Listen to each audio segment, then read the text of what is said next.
Welcome to Only for Your Ears. But first, I'd like to say thank you to all the people that have supported this channel, either through likes, shares, and subscriptions. This is very much appreciated. Thank you very much. Now, let's continue with today's episode 38, The Most Incredible Thing by Hans Christian Andersen, which I've renamed as The Awesome Power of Destruction. The structure will remain the same, starting off with a brief summary where I'll digress and give one or two reflections. Then we'll move on to my critical review on how this fairy tale plays in today's society, a bit like a parallel, using films, for example, or book, or an actual antidote. Next will be the trigger points, and these will be negative or positive or sometimes neutral. So that's today's episode. The most incredible thing, or the awesome power of destruction, is a fairy tale by Hans Christian Andersen, which tells the story of a kingdom where the king offers his daughter's hand in marriage and half of his kingdom to the person who could do the most incredible thing. I digress. So the value of his daughter is based on a creation by someone else. It has nothing to do with that his daughter is an incredible creation as she is. The price we put on people's heads. Many tried their luck, but the most incredible creation was a magical hall clock that portrayed different scenes as it struck each hour. I digress. This sounds absolutely magical. The clock's creator, a young, kind hearted artist, was deemed the winner. Upon reflection, the tale emphasizes the importance of creativity and the power of art, as seen in the extraordinary clock that captivates the entire kingdom. The clock represents human ingenuity and the impact that art can have on people's lives. Here, here. However, a destructive man claimed he could do the most incredible thing by smashing the clock. I digress. You mean a jealous person with little imagination thought destruction would be his claim to fame and winning the princess's hand. There's an American saying, it's easy to burn a barn down than to build one. The judges agreed that the destruction of such a masterpiece was indeed incredible, amazing. So the man was awarded the prize. I digress. Yes, incredible meaning shocking, lacking incredibility, lacking credibility. Not that it was marvelous or exceptional in any way. The princess was unhappy but prepared for the wedding. I digress. Even the princess knew that this unjust, this was unjust and was complete utter rubbish. But as a young woman, what choice did she have? Reflection, destruction versus creation. The destructive man's act of smashing the clock highlights the contrast between the creative force of the artist and the destructive force of the antagonist. This theme underscores the idea that destruction is easy, while creation takes effort, skill, and patience. No doubt. During the wedding ceremony, the spirit of the clock came to life and its figures marched down the aisles. I digress. The true, uh, the birth of new souls brought to life that had been encrusted in the clock. Each figure now enlarged rebuked the destructive man. I digress. These figures had a point. The villain did bat, batter, batter their safe adobe. The watchman's figure struck the man on the forehead, and all the figures vanished. The church lit up, and the organs played by itself, leaving the congregation in awe. Reflection, resilience, and triumph of good over evil, despite the destruction of the clock. The spirit of the artwork endures and takes revenge on the destructive man. This theme emphasizes the resilience of good over evil and the notion that the essence of true art cannot be broken. I digress. The invisible power of the clock illuminated its magic. The princess then called for the true winner, the clock's creator, to be her husband. I digress. Of course she did. She doesn't want to marry a man with no imagination. They were married in the church, and everyone rejoiced in their union, and with no one feeling envious. This happy ending was considered the most incredible thing of all. I digress. This is because real justice took place. And this is the real magic of life. Yes, when justice does take place. The reflection of the ending. The importance of justice and fairness. The story shows that justice eventually prevails when the true winner, the clock creator, is acknowledged and rewarded for his masterpiece. This is truly a rarity in life because there's so much jealousy around in the environment. It highlights the importance of fairness and just treatment for those who genuinely deserve it. The power of love and unity. The happy ending with the union of the princess and the clock's creator represents the power of love and unity.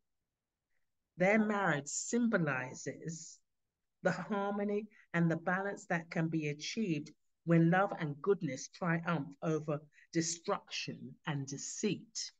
Well done. Thank you. And now for my critical review on how this fairy tale plays in today's society. Well, it's very clear. Justice and destruction and jealousy and love, they all play a part in today's society. This fairy tale reminds me of the undeniable life poured into the creation from the artist's soul. Therein lies the unexplained magic in this fairy tale. This, in some cases, cannot be easily destroyed by one's wrath of jealousy. It just goes to show that art can survive death and rise from the ashes like the phoenix several decades later. Van Gogh is a perfect example of how his death only poured more life into his work when so many people bought his paintings well after his physical death, keeping the memory of his actual work alive all over the world. I don't think we realize that physical ending isn't it isn't a meta isn't a metaphysical isn't metaphysical on a spiritual level. So the true essence hasn't been dismissed. Anyway, let's move on to some examples. Many of them are from films and biographies of these artists. Amadeus Mozart is a perfect example. The father's competition and professional rivalry, Antonio Salieri. The rivalry between Mozart and Antonio didn't really exist like they said it did in the film Amadeus. But I think this was used as a distraction from the true competition that lay in plain sight with his father, Leopold Mozart, who was an accomplished violinist and theorist. and who taught young Mozart all he knew. However, I think there must have been hidden resentment of his young son's perceived musical genius that the world had never seen. This biography might almost have been subtitled Father and Son. So heavily it so heavily does it lean on Mozart's relationship with his cranky, possessive, endlessly guiding and heteroine parent. Leopold Mozart, as is generally admitted, was not an admirable or sympathetic character, and after marketing his son as a child prodigy, he seemed to have taken it for granted that Wolfgang would not from then on manage his life or affairs. Yes, he wanted to maintain being a boy so he could show him, so he could dominate his life. And in actual fact, Mozart was like a silly little boy. The father never wanted him to grow up, so I'm sure he suffered from arrested development. Let's market his son as a boy. He said, Wolfgang would not from manage his life without him at his elbow. The climax came when Mozart's violent break with the Archbishop of Salzburg, of which his fraudulent father minded uh, disapproved, while the son angrily insisted on his own independence and honor. Thank goodness he was growing up. Mozart was far from being the conventional 18th century musician, into which some recent biographers reacting against the romantic biography of the 19th century writers, such as Otto Jahn, had reduced him. He was outspoken, passionate, mercurial, meaning very, very clever, touchy, often as savage as Swift in his denunciation of the ills of society and the arrogance of nobility. A man who had come to terms with royal and imperial courts. So Mozart had his own, created his own efforts and his own legacy after he broke with his father. But until that break, it was his father dominating everything and the jealousy that was there. He could have destroyed his whole career, but he did not. Let's move on to Whitney Houston. Now, an American singer and actress referred to as the voice. She is regarded as one of the most significant cultural icons of all time and often ranked as the greatest singer of all time, which I think she was. Houston is the most awarded female artist of all time and among the best selling recording artists of all time, with sales of over 300 million records worldwide. Her mother, Sissy, was also an incredible talented singer, and as proud as Sissy always looked to be in the glow of her daughter, I sense there must have been tremendous rivalry and some bitterness at her daughter's achievements. Look, when I saw the film I Want to Dance with Somebody, I want to dance with somebody.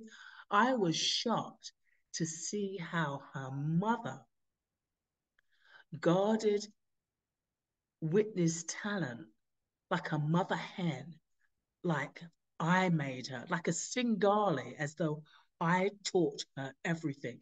But the thing is, with talent, and even if your parents, as narcissistic, sometimes as narcissistic as some of these parents can be, not all of them, they can give you the technique. They can teach you everything, but they cannot give you the magic. That comes from the soul. That actually comes from the soul. They cannot give you the magic. And that's what Sissy could never really give Whitney. Whitney had that magic inside of her. There is also evidence that Sissy knew about Whitney and her son Gary being sexually abused by Dionne Warwick's sister. Yes, she knew this,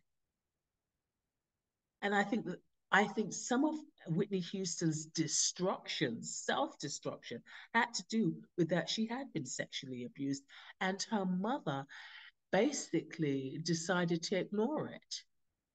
She didn't want to pay attention to it.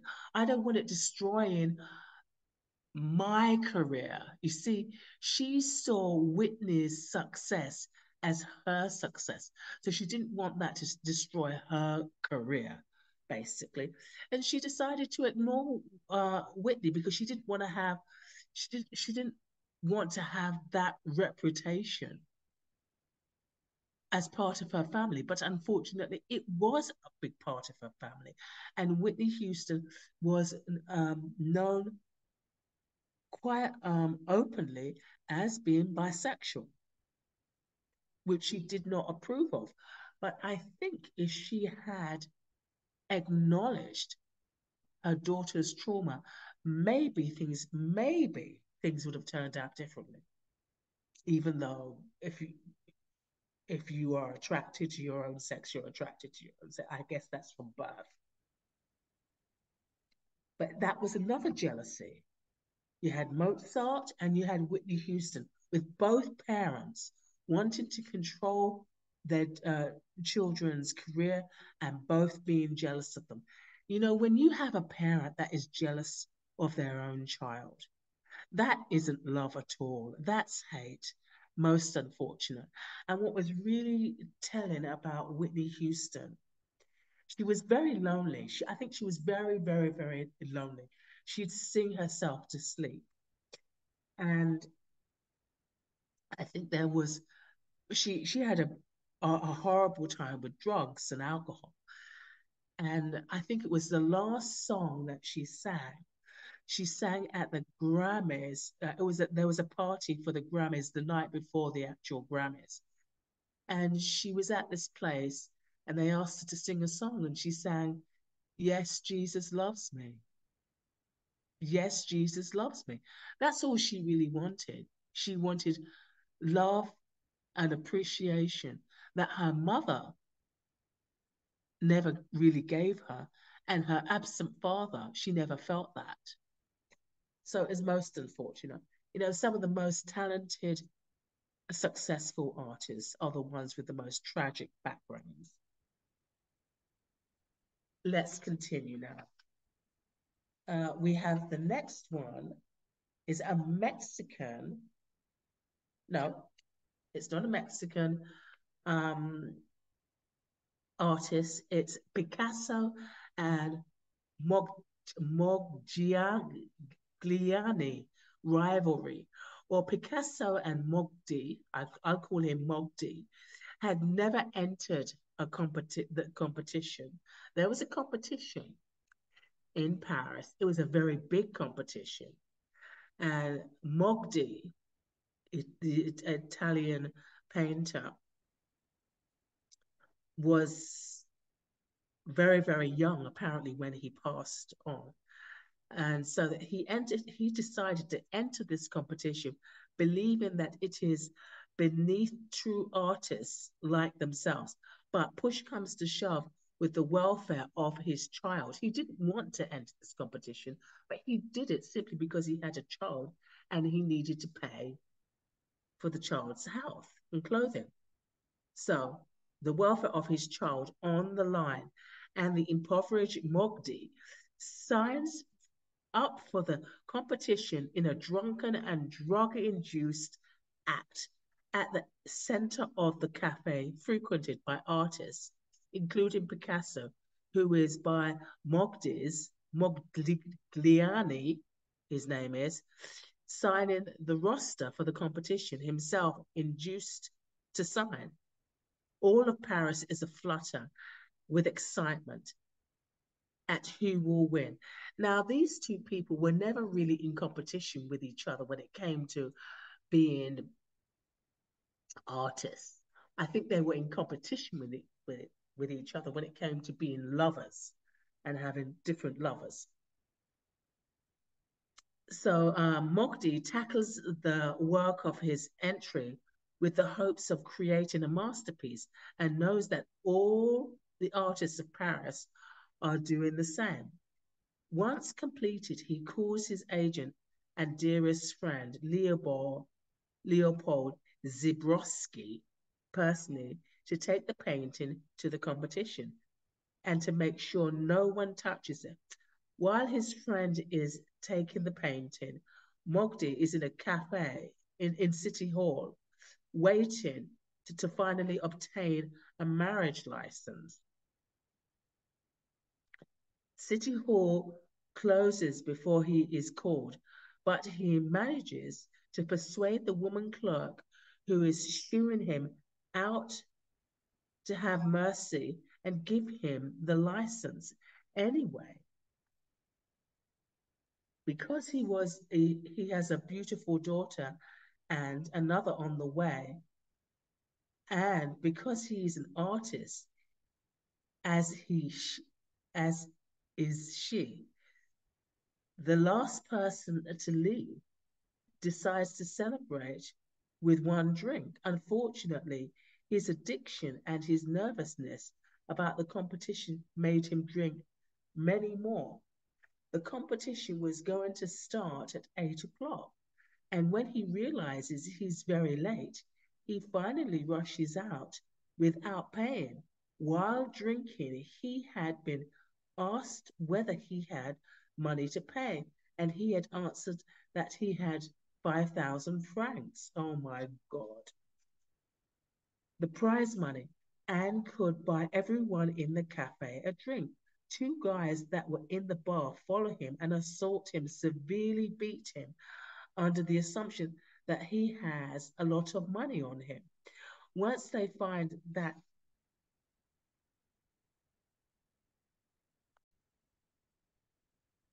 well, after beating him up and leaving him because he had no money, the painting of his future wife in a blue dress had been stolen from a shop window, wins the competition. Can you believe it? Beating even Picasso's Cubist portrait entitled Modigliano. Unaware of his victory, he somehow manages to make it home, where Jean washes the blood from his face. But then his artist friends come realize that he needs to go to the hospital, and they take him there over Jean's protest. He dies in the hospital. Oh my God, how tragic is that? Jean commits suicide by falling out of a window. They are buried together along with the unborn child. I mean, this is just really so. So the destruction actually is the killing of this incredible Italian artist and the death of his unborn child and also the death of his wife. But his paintings still lived on. He breathed all that life into them and they still lived on. One more artist is Frida Kahlo, who was a Mexican artist and had all types of difficulties. There was a film made about her, a biography. Anyway, her life took twists and turns. She made the most colorful and the most beautiful paintings, and she was just one of a most a very very famous artist with looks and brains and personality too. Amazing. But she was plagued with ill health. That she was born with polio. I mean, she had polio as a young child, and that left her quite deformed. And then she went on to go to university. She wanted to go to university or medical school study to be a doctor.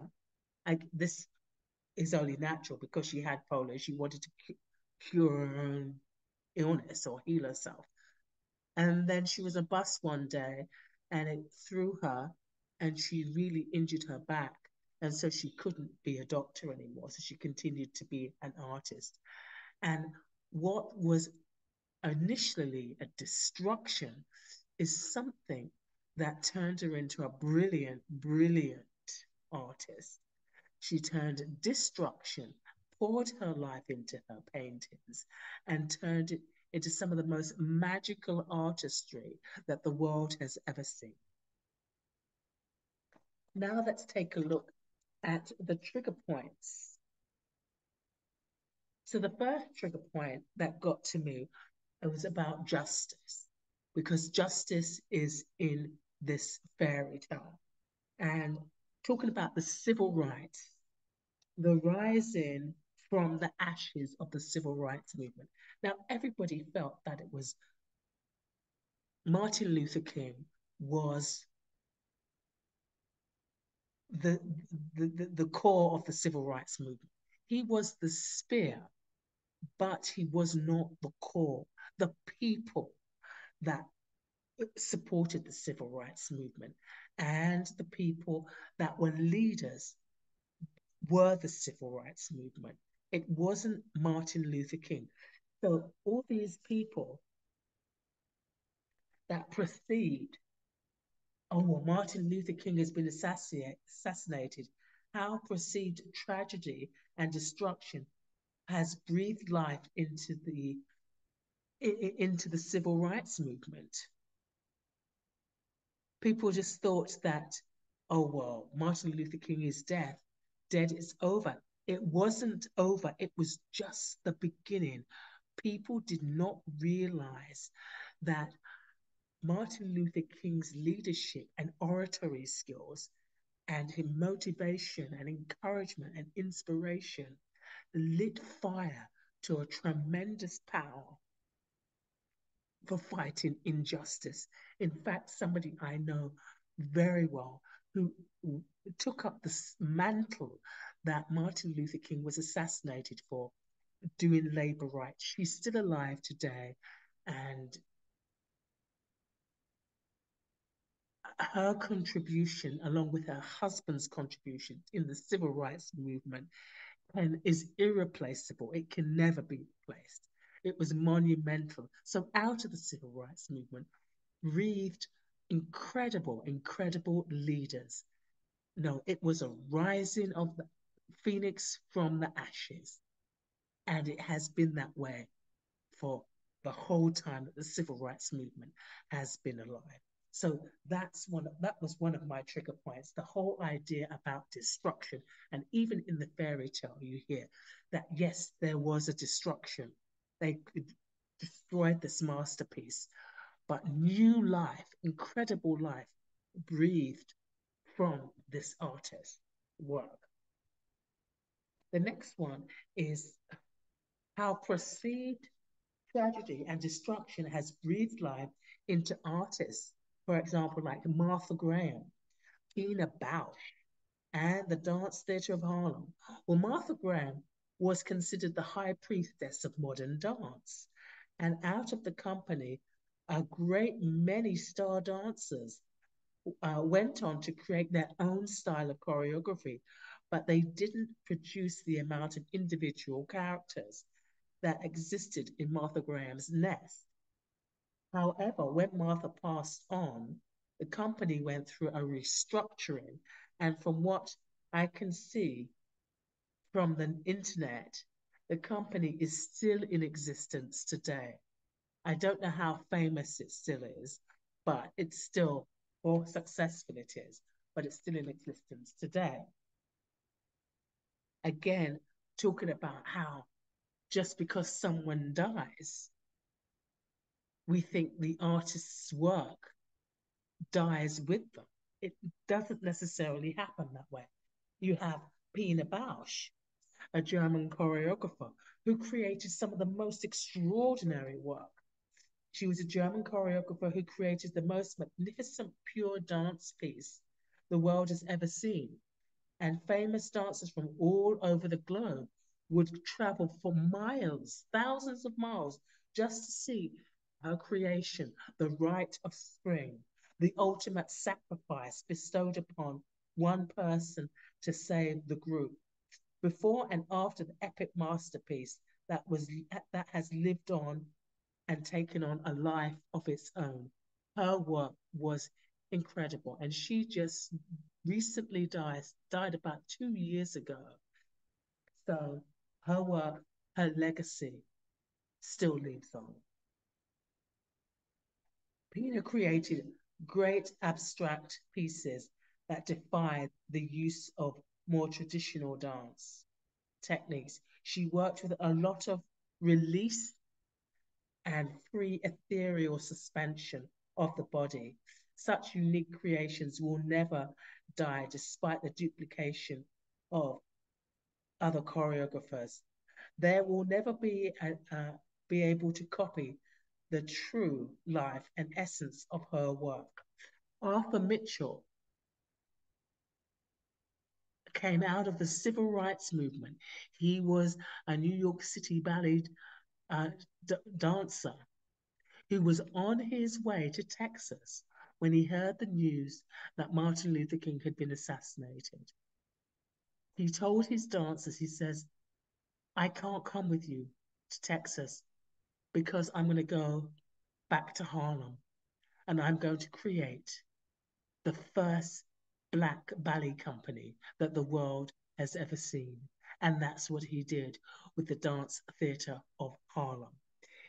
He died, I think, in 2018. But what a tremendous legacy he has left, not for black dancers and for another person that was part of the civil rights movement.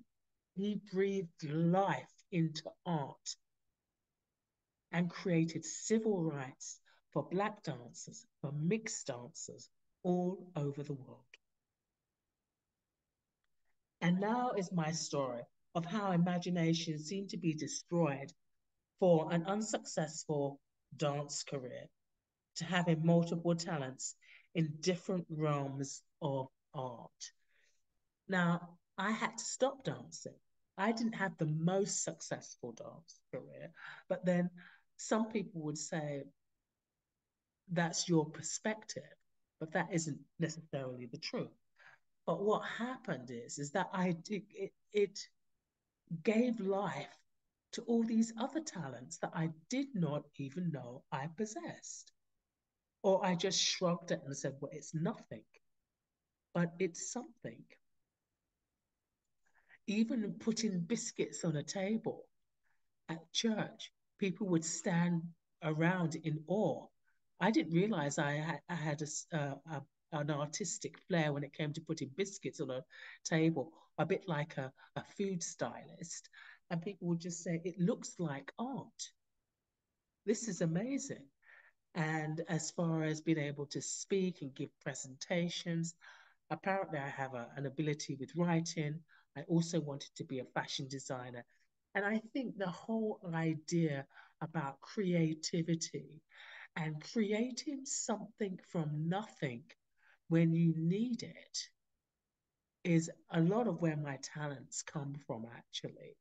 Being able to, and that's where some of the magic comes from with all these artists, being able to create something from an imagination, be able to create something out of nothing because you don't have it. And people would say, oh, this is so magical. How can we duplicate it? You can't. You can't. It's the person's individual soul, it's their essence. You can't duplicate that. And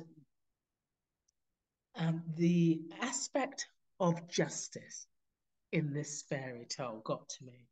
And I must admit, I have a really happy ending to my case of justice after experiencing, a bit like people in the civil rights movement, lots of injustice for such a long time. Um, the arc is wide and justice is barely reached, but it does happen sometimes. I had an experience in my family, a family karma, where I was expected to take on far too much responsibility, and I was blamed for a breakup of a marriage when I was very, very young. I didn't save a marriage. And my narcissistic mother was never happy with me. Well, for years, I felt that I needed to apologize for my existence. For years, I unconsciously and consciously felt really guilty because I felt that I needed to take responsibility, but that responsibility was not mine to take. Well, when I was going through counseling when I was in Vancouver, I was talking about this responsibility, and the counselor said it's not your fault. It's not your responsibility. But I couldn't find a way out of dealing with this karma unless I took responsibility, like took the blame and took the guilt. Well, anyway, to cut a long story short, I went away for the weekend, and over the weekend, I was reminded of how Barack Obama, when he inherited eight major catastrophes from George W. Bush. And I remember I almost stopped listening to him because I was so sick and tired of him constantly saying, "Oh, look at George W. Bush. I love you, man, but you did leave a mess." And I thought, you're basically taking the blame. You're the guilty one. Everybody's looking at you as to say you're guilty for the Iraq War. You're guilty for Afghanistan. You're guilty for worldwide, disgrace, and on and on and on and on and on. And I don't know what happened, but I thought about it, and I remember thinking, you clever, clever man. Yes, he let the power of the seat of his office as President of the United States take responsibility for George Bush's disastrous presidency, not him. The power of the office of President of the United States, the power that was there. And instead of taking the blame and feeling guilty, what he did was he said, I'm going to use this power and I'm going to change this whole situation around. I'm going to transmute it. And that's what he did. And he went through the fire and he did not come out smelling like smoke. And I said, you clever man.